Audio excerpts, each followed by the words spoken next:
जिंदगी के सजनी मैं आके सिंगारा।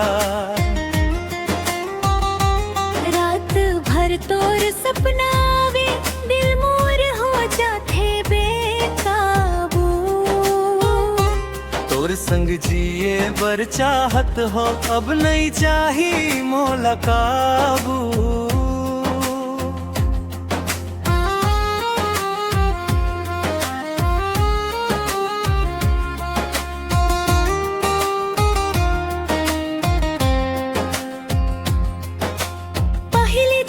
जब तोला देखे दिल मोर धड़का ठेस जोर। तोर आँखी मन डूब गे रहम जैसे मिल गे मोला ठोर।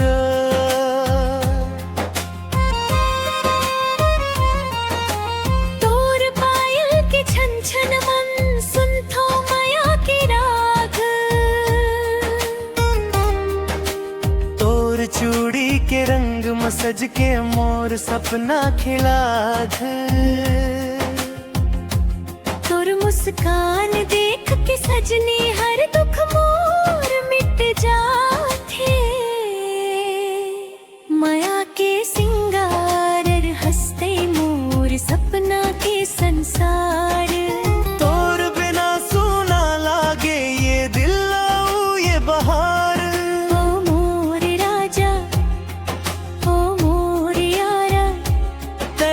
हवस माया के सिंगारा।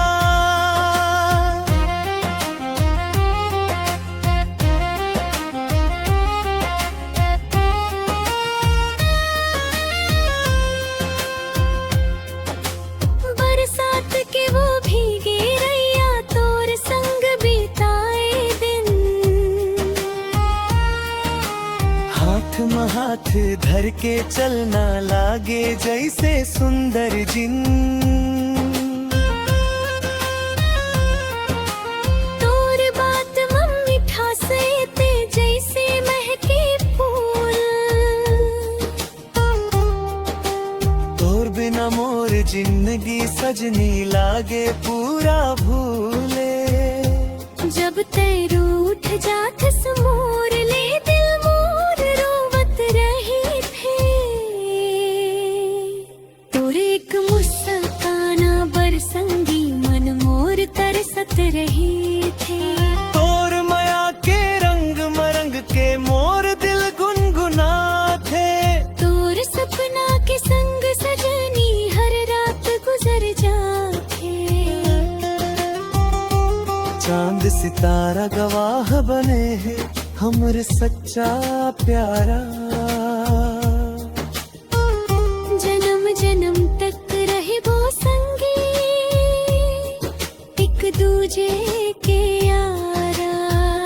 माया के सिंगार हंस का में अमर सपना के संसार। तोर बिना सोना लागे ये दिल आऊ ये बहार। ओ मोर राजा ओ मोर यार, तेज हवस माया के सिंगार।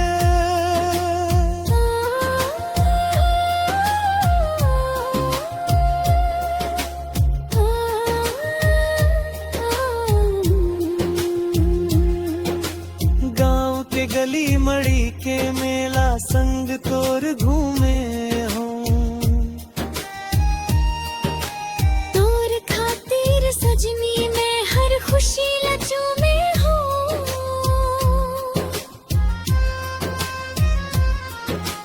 तोर बिंदिया चमके ऐसन जैसे चमके तारा।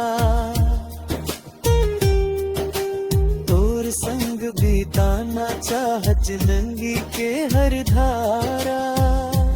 तोर माया मोला मिल गए संगी अब का चाहिए। तोर संग रही वो जिंदगी भरे च हवाएं मोर दुआ।